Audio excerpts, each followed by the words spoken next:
Il aura eu 253 ans aujourd'hui, un petit peu plus vieux que vous, je crois, Lionel.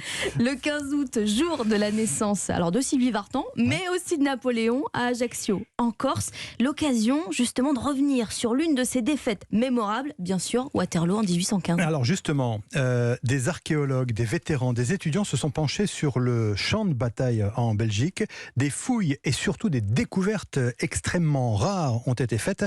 Écoutez le reportage de notre correspondante Laura van Lerberg. Ces derniers jours, sur l'ancien champ de bataille napoléonien, les archéologues ont découvert une fosse à proximité de la ferme de Mont-Saint-Jean, hôpital de l'armée britannique en 1815.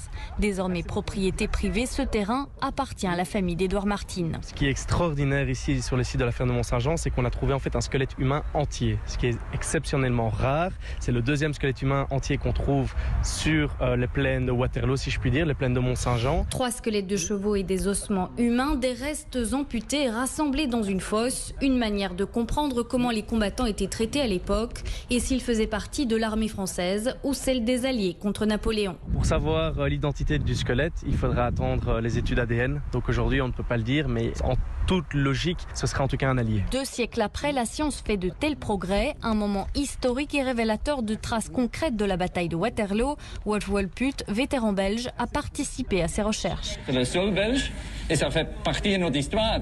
Donc ici, on est en train de pas réinventer l'histoire, mais peut-être de corriger l'histoire comme elle est racontée maintenant. Les historiens estiment que plus de 20 000 soldats ont été tués à Waterloo. Et non, on ne va pas réinventer l'histoire. Le reportage de Laura van Lerberg, correspondante d'Europe 1 en Belgique.